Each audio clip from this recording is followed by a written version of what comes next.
Here's just a simple way to make a snowflake. So first of all, we need a square piece of paper. So we're gonna take one of the corners and we're gonna bring it across to the other side. So you wanna match the top line, has to hit this side line.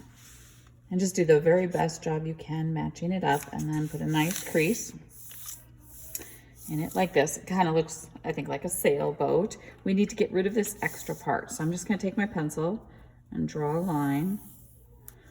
And then I open it back up, and then I can just cut right on that line, and that will give me a square piece of paper. If you already have a square piece of paper, that is good too. Once you get this done, since we already have this fold, we're just gonna keep using that. So we're gonna have that triangle, and now we're gonna fold it into a smaller triangle.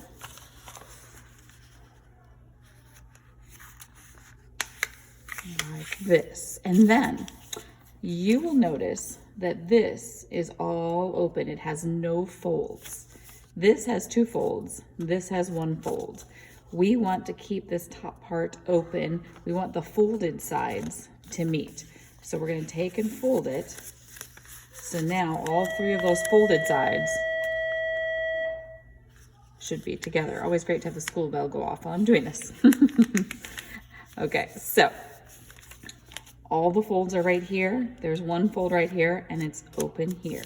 So that tells you that for our snowflake, that we can cut all of the top. That won't be a problem. The sides, you can cut quite a bit out, but you can't cut the whole side off. If you do, it will completely fall apart.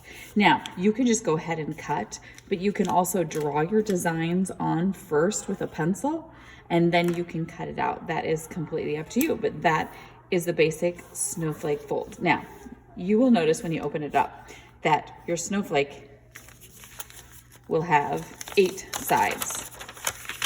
True snowflakes have 6 sides. So this was just an easier way to fold it.